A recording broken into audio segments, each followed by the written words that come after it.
Aujourd'hui, je vais vous montrer une transition qui est on ne peut plus basique à créer, mais qui a franchement de la gueule. L'idée, ça va être de faire une transition entre deux rushs qui se ressemblent au niveau visuel. Là, en l'occurrence, j'ai fait la transition entre une route de campagne et une route qui se trouve sur un pont. Donc vous voyez qu'au niveau visuel et au niveau même inclinaison de la route, on est sur quand même quelque chose de relativement similaire. Ça, c'est probablement le point le plus technique qu'il y aura dans la transition. Ce sera de trouver des rushs qui se correspondent. Et là, pour le coup, je ne peux pas vous aider. Mais déjà, pour la transition en elle-même, vous allez commencer par venir choisir le moment où vous voulez que la transition se fasse, donc là où le premier rush se termine et là où le deuxième rush commence. Pour ma part, ça va donner quelque chose comme ça, comme le mouvement est continu, je peux cutter plus ou moins à n'importe quel moment. Ensuite, ce que je vais faire, c'est que je vais monter le premier rush et je vais décaler le deuxième rush d'à peu près 1 seconde en arrière pour venir le glisser sous le premier, comme ceci. Ce qui en même temps va me permettre de me placer au milieu, là où on a les deux rushs qui se superposent, de cliquer sur le premier et de baisser l'opacité à 50%. Ensuite, je sélectionne le deuxième et je le replace un petit peu au mieux pour qu'il soit raccord avec la première vidéo. Alors comme vous le voyez, il y a des trous sur les côtés, c'est pas hyper propre, mais ne vous inquiétez pas. Après, on mettra tout ça dans une séquence imbriquée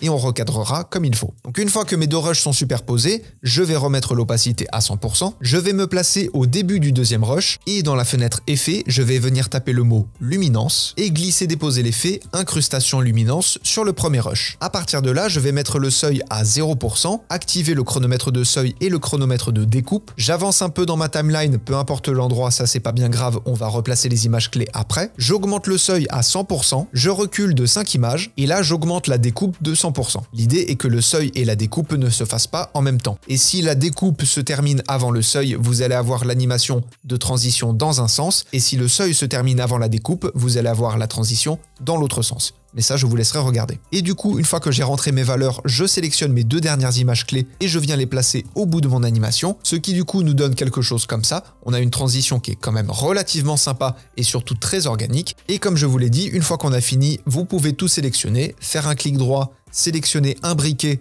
et sélectionner OK. Et ensuite, vous allez pouvoir recadrer tout d'un bloc pour ne pas avoir de trous dans votre image. Et bien sûr, je vous dis ça si vous avez besoin de recadrer. Si ça se trouve, vous n'avez pas du tout de trous et vous avez terminé votre effet. C'est tout pour aujourd'hui, on se retrouve demain pour la prochaine technique.